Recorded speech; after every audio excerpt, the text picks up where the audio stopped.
Hey, Internet! How are you out there? It's me, Mr. Osborne. This is the Unit 3 test review. I got some random topics with my bad handwriting. I got a cast of thousands. Everyone, say hello! I mean, they're quiet, but it's thousands, trust me. Oh, is it like the Ellen show, you think? Okay. All right. Okay, cool. We'll try that out. I never watched Ellen, so I can't tell you anything. I just want to mention they are very far away, so hence no mask, though we don't necessarily have that anyway here. Talk to me real quick if anybody has any questions.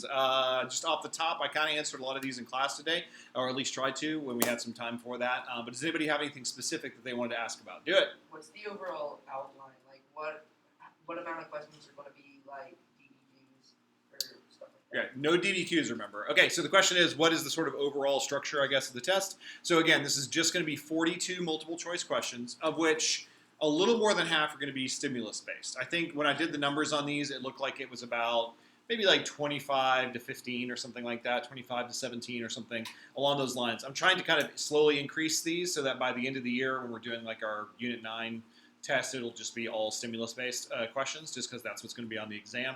But I am including some of those as we go through right now. So that'll be the situation. I don't have an exact number, but it's more than half will be stimulus, and then it'll also be some other ones as well.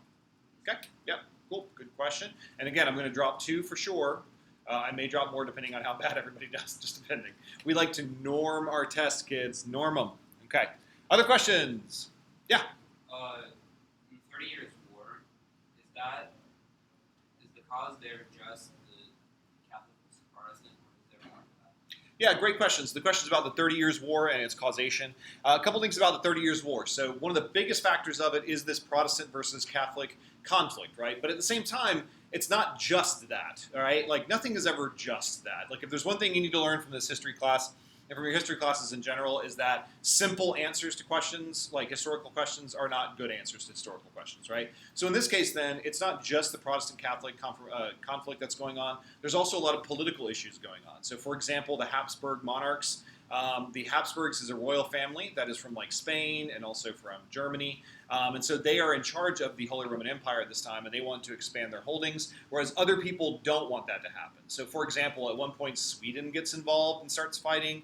We also have like the Netherlands and stuff that are involved. Those aren't really questions of Protestant Catholic, though they have something to do with them. It's also because they want to weaken their enemies as well. So the best answer to that question is that it starts as a result of these religious issues, but there's also a lot of sort of deep-rooted kind of issues that are going on there as well that will kind of feed into that also. Okay?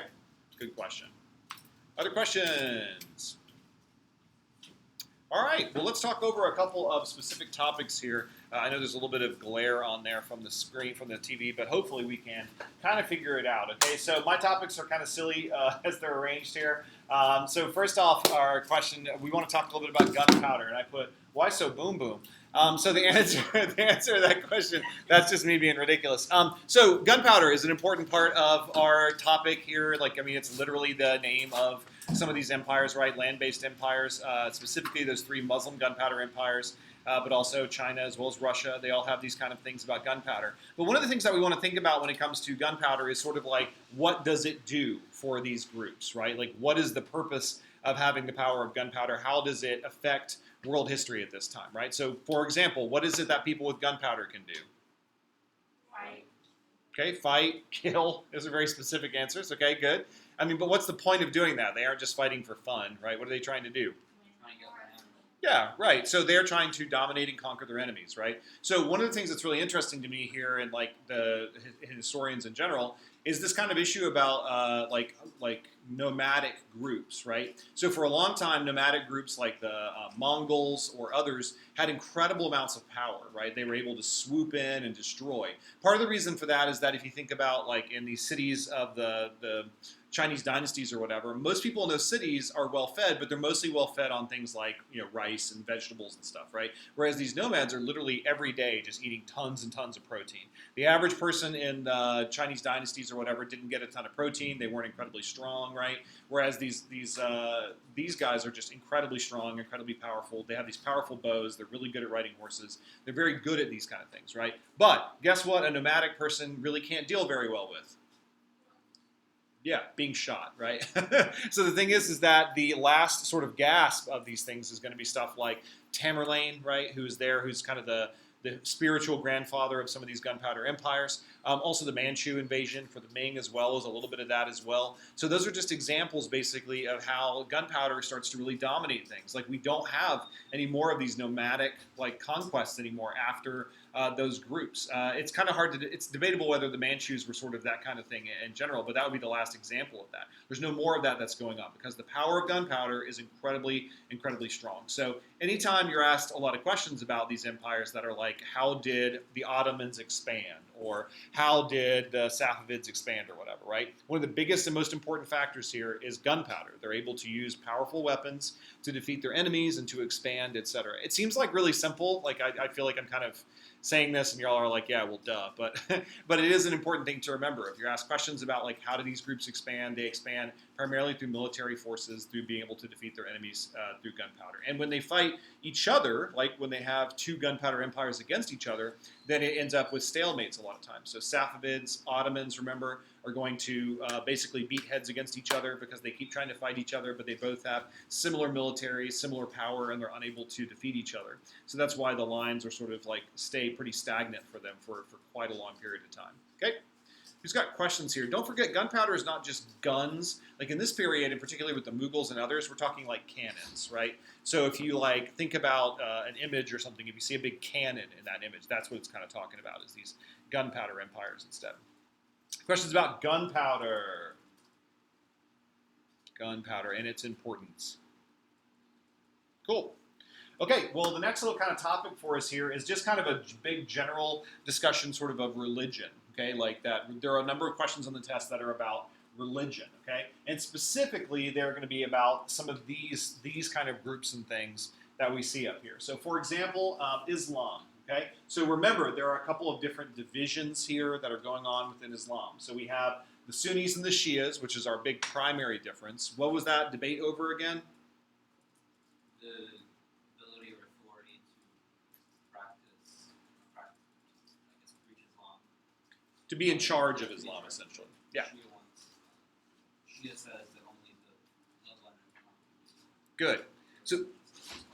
Good. So this is a political discussion, right? The political discussion is who is in charge, essentially. Is it does it need to be anybody who's a good Muslim, or does it need to be somebody who is related to the Prophet? That's the initial disagreement, though over time, that changes quite a bit. Like, for example, Shiism tends to be a bit more messianic. Like, they believe in, like, that people will return, like Twelver Shiism or the Mahdi or others, as an example. Also, the Sufis, then, are an offshoot of the Shia as well, and the Sufis are the ones who are going to do a lot of missionary work. Okay, missionary work's not a traditional thing for Muslims. Like, I mean, if you go to a Muslim, mosque or masjid, I mean, they'll be happy to have you there and stuff, and they'll be happy to answer your questions. But like going to somebody's homes or going to a new place and trying to convert people is not huge for the majority of Muslims. But in this period, especially, the Sufis that was something that they were trying to do, right? They were actively trying to go out and recruit people through missionary work as well. So that is a big division that we will see. Don't forget, almost all the powers here, Ottomans, Mughals, and others, are going to be Sunni. The one exception then is going to be the Safavids, and that's an important idea behind the Safavids, right? The concept of the Safavids is that we are the protectors of Shia Islam. That is why we have to be powerful. That is why we have to do all these kind of things. So that is some of the major reasons why that is there. Okay? Questions on sort of Islam in general? Yeah? Who are the Sunnis again? Sure. So the two divisions, the major divisions here, are going to be the Sunnis and the Shia, right? So we got Sunni and Shia. And then just to make sure you understand, the Sufis are really an offshoot of the Shia, okay? But the Sunnis are the ones who want anyone, okay? Whereas the Shia are those who want blood relations, okay? So Sunnis want anybody, Shia want blood relation. It doesn't have to be a close relation. It can be distant, or whatever. But if you're blood related, then you are acceptable to the Shia in that situation. Okay? And again, Sufis are kind of mystics and missionaries as well. They like to do poetry and stuff like that. All right. Next up then, we got our Protestants. Now, again, the Catholic Church will also show up on this test as well as just in general, it's good stuff to know about, but we're really talking a lot about sort of changes and things here. So the Catholic Church, mostly that's that counter-reformation is part of our change, okay? One of the things, though, that we really want to focus on here, though, is for our Protestants is, hey, guys, why the big protests? Why are we protesting so much, right? And what is the answer for that? Like, what is it that the Protestants are primarily disagreeing with the Catholic Church about? Anybody want to help out? What's that? Okay, good. So let's take it in a broader sense, though. Okay, she said indulgences. In a broader sense, it is corruption. Like if we think about the 95 Theses that are being hammered on the door of the Church of Wittenberg by who?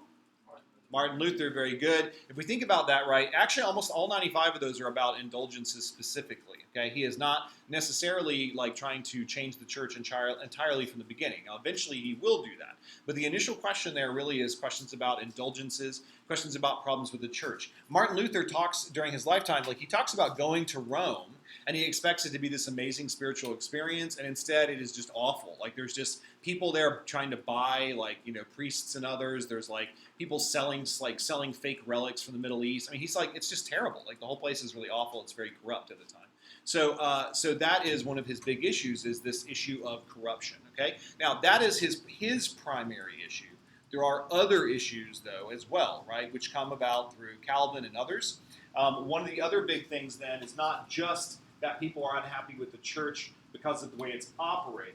They're also going to be unhappy with the church based upon its theology, right? So two different things. Corruption is one issue for the Protestants, and the other is theology. People are disagreeing with the church on its interpretation of theology. What would be an example maybe for Calvin or for Luther or whatever? What do they eventually come to that is a big issue for them?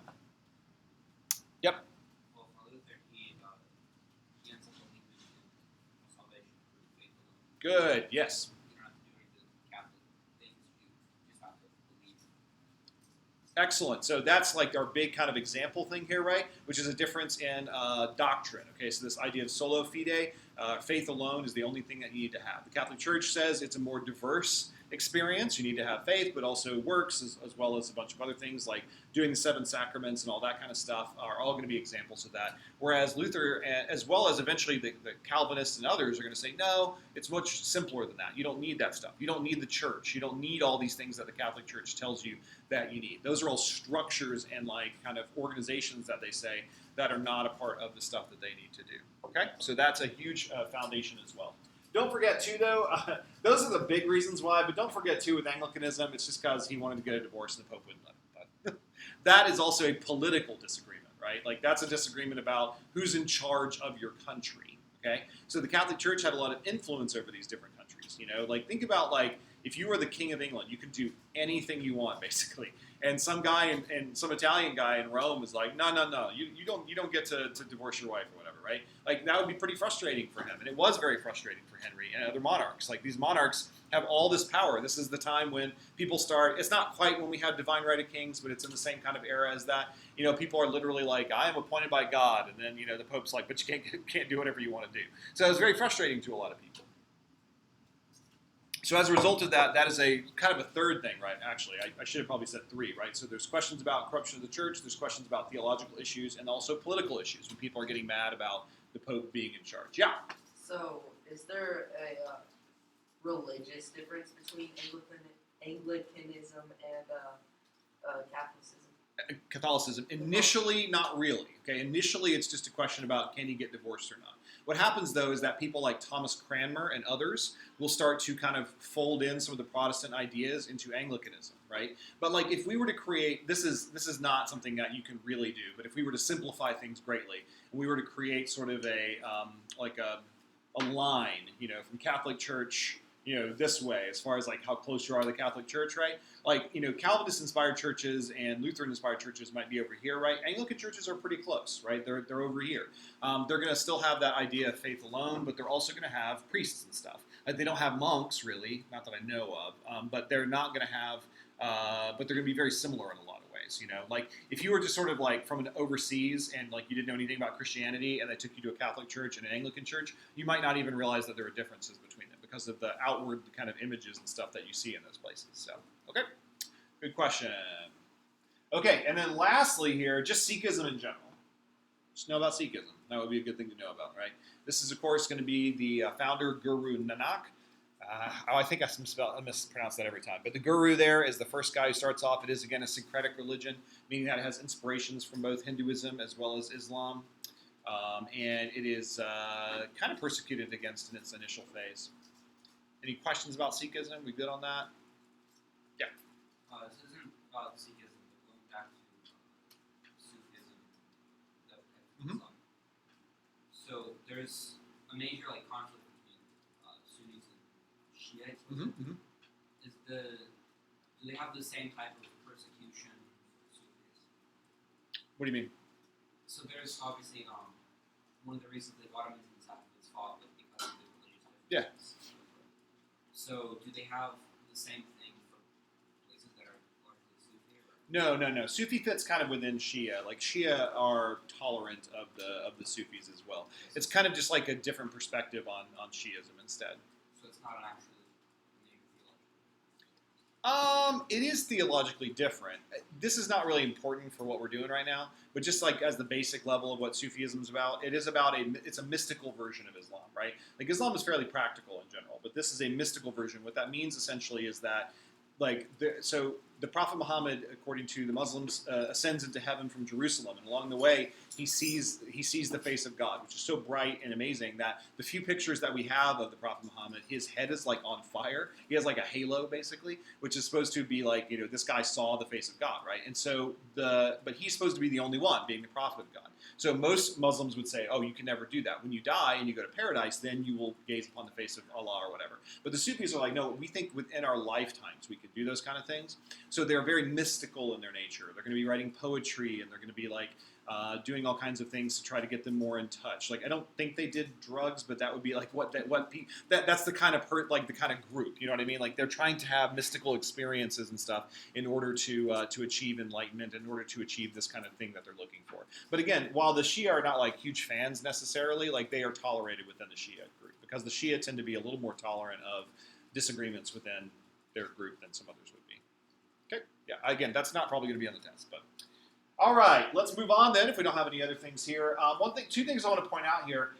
So again, whenever we talk about these things, we often have this issue that people want to just kind of focus on specific little kind of tiny details. But remember, the purpose of this test and the purpose of this class is to get you to understand historically based reasoning, right? We need to be able to reason historically to understand things that we wouldn't otherwise. So two of our skills that we have in this class are continuities and changes, as well as similarities and differences, right? So you will have some questions on this test that will be kind of linked into this, right? They're going to say, what are some similarities between these groups, or what are some differences, or whatever. So I'm not going to necessarily tell you what those are, but you need to focus in on understanding and knowing that. Remember, continuity is something that is the same, right? So from one to the other, there are things that are similar between different people, right? So between me and Mr. Terrell across the hallway, we are both men, maybe. That would be a similarity, okay? Continuity between those two. Then also we have changes, things that are different, right? Things that have changed over time. So how have they modified that? Think about this in context to social issues or economic issues or political issues, right? So if we think about the Ming to the Qing, for example, what is an example of a continuity in political terms? What politically is maybe similar between the two of them? Any ideas? Yeah, they're still going to have an emperor. They're still going to have a bureaucratic system, right? That's all going to be the same. But politically, what's the change, the obvious change here? Exactly. Instead of having our Han dynasty, our Chinese people in charge, we're going to have the Manchu in charge instead. Okay? Those are the kind of things that we're talking about when we talk about continuities and changes between these groups. So, that is one example on a political structure kind of idea. Socially, they're somewhat similar, especially at kind of the lower levels. If you're a peasant in the Ming and you're a peasant in the Qing, you're probably not experiencing a lot of differences. Though obviously at the top, the Manchus would have a higher social position than sort of the Ming that were there, because the Manchu are in charge of the government instead. So that would be an example also maybe of a change that we would see socially. You could also see economic changes. Economically, the Ming were a bit more closed than the Qing. Those are just all examples of some similarities and things that we might have. Okay, so think about those things too. Next up then, we also have similarities and differences. Okay, so continuities and changes are how things change over time and how things stay the same. These are going to be things like just straight up, how are they similar to each other, right? So Ottomans and Mughals here. The Ottomans, what are some examples of some similarities between these two groups? Yeah. Good, Islamic leadership. Also, don't forget Turkic, right? They are descendants, or they are inspired by what's his name, Tamerlane in the middle of Asia, to kind of do these kind of things. So Babur was kind of from that same tradition, as was Osman as well. So that could be an example of a similarity. How about some differences between them? Yeah. The Ottomans are ruling over an Islamic population, Muslim population, whereas the Mughals have Muslims at the top and then a large majority Good. of Hindus at the bottom. Yeah, good. It's kind of interesting, actually. Come on in. It's kind of interesting, actually, because the Mughals, right, are going to be, they are ethnically quite similar to people who are underneath them, right? Like if you're a Muslim or if you're a Hindu in India, your ethnicity is not that different necessarily, right? I mean, there's lots of different smaller ethnicities, but you're Indian, right? But the religious difference is the difference. Like there are Muslims who are in the leadership, whereas there are Hindus who are in the bottom part of that country. The Ottomans, on the other hand, are ruling over a fairly homogenous population religiously. They're all Sunni Muslims, right? But there actually are a lot of differences ethnically. They are Turks, Ottomans are, whereas they rule over a sizable Arabic population. So that's kind of slightly unusual, though it doesn't end up having as much effect as it does in India when we have the Mughals versus the kind of Hindu population instead. So that is an example of a slightly different situation. But again, they're both going to be gunpowder empires, right? So they're both going to lead and rule through gunpowder. That's how they're going to expand, etc. So they have similarities with that. They also have similarities in an imperial structure, maybe, that kind of stuff. Will be examples of that also. We also can talk about tolerance. Remember that little thing we did with Amy Chua? They both have examples of tolerance. The Mughals being tolerant of the Hindus who are underneath the Islamic group. The Ottomans, on the other hand, would express tolerance towards groups like Christians and Jews. So if you remember, when Spain kicks out all the Jewish people, the Ottomans are more than welcome for them to come into their empire as well. So we have some similarities between those groups as well. Okay? Questions? Ethan? Is that toleration like before or after the It would be during that whole time period. Again, it goes up and down a lot, right? Like, don't forget that this is a long time period. So when we talk about continuity of changes, right, we could talk about the Ottomans having some changes, having a continuity of sort of general toleration, but that will change oftentimes when it comes to things like the latter end of it, like in the 1700s, like after Suleiman, they start to get a little more conservative in that situation, and they don't do that as much.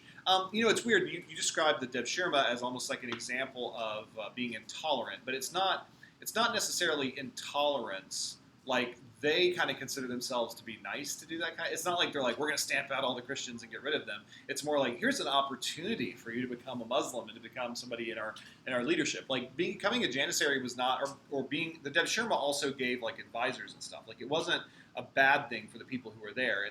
I'm sure there were examples where somebody in the village had their kid ripped away from them to go be trained to be a janissary. But I think far more often it was people being like, oh, cool, here, take our kid. Like, train that guy. He needs to be smart and stuff, and then give us some money or something for that instead. So that would be an example, I think. It's not exactly an example of tolerance, but it's not an example necessarily of intolerance, I don't think, as well. So.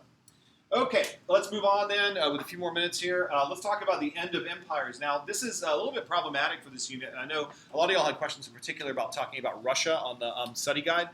So one of the things here is that a number of these empires really don't end until much later, okay? So a lot of these empires don't formally collapse on themselves till later. Like, for example, the Mughal dynasty is around until, I think it's 1857 or so, after the Sepoy Rebellion. It's 53 or 57. So they're around for a long time, right? But the last, effective Mughal ruler probably was 1707 or so. 150 years before that is really kind of the last, Mughal ruler who was really in charge. After that, they're basically going to be controlled by the British, okay?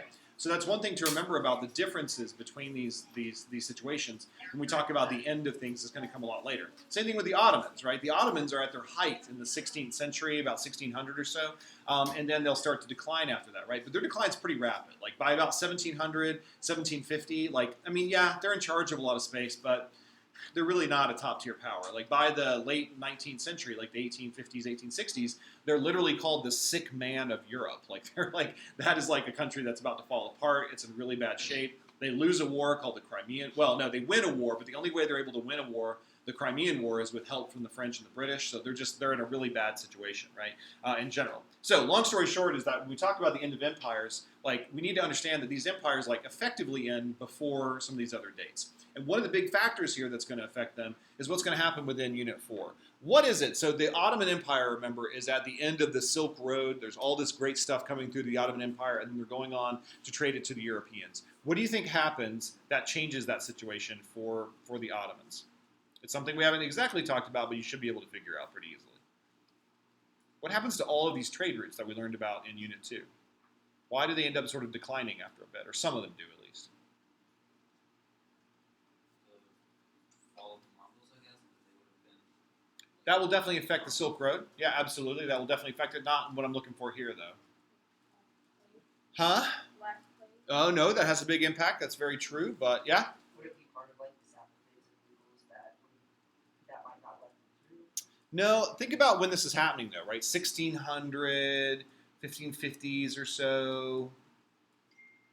Being opaque, we haven't gotten there yet. European expansion, okay? Like European water expansion, okay? So when you take a look, for example, at the Turks, they start declining around the time that Europeans go to Americas. Part of the reason for that is they start bringing back a whole lot of silver, which wrecks their economy. Okay, also, they don't need trade anymore. Nobody's trading as much on the Silk Roads and stuff because now they're trading across the Atlantic Ocean instead. That's where trade becomes instead. So, end of the empires here, one of the things that causes them to have problems then is this change in world's trade structures. Instead of having it be purely Silk Road, Indian Ocean, and stuff like that, it starts to shift a little bit instead over to this Atlantic trade system anyway. So, like the Safavids are going to collapse in like the 1750s. That's in this time period. We're going to see the Ottomans are going to get super weak around this period. The Mughals are going to be taken over by the British because they have all this money from other places that they're using from all this trade that they're doing, right? If you think about the Ming, 1644, that's when the Qing come in. And they actually do a better job of it because they have a lot of trade that the Europeans want, but something similar is happening there as well. Okay, long story short, Europeans are going to end up damaging that a whole lot, and the different empires will fall at different times over that time. Lastly then, kind of ping-ponging off of that, Russia doesn't end until 1917 because of they're kind of the one exception to this rule.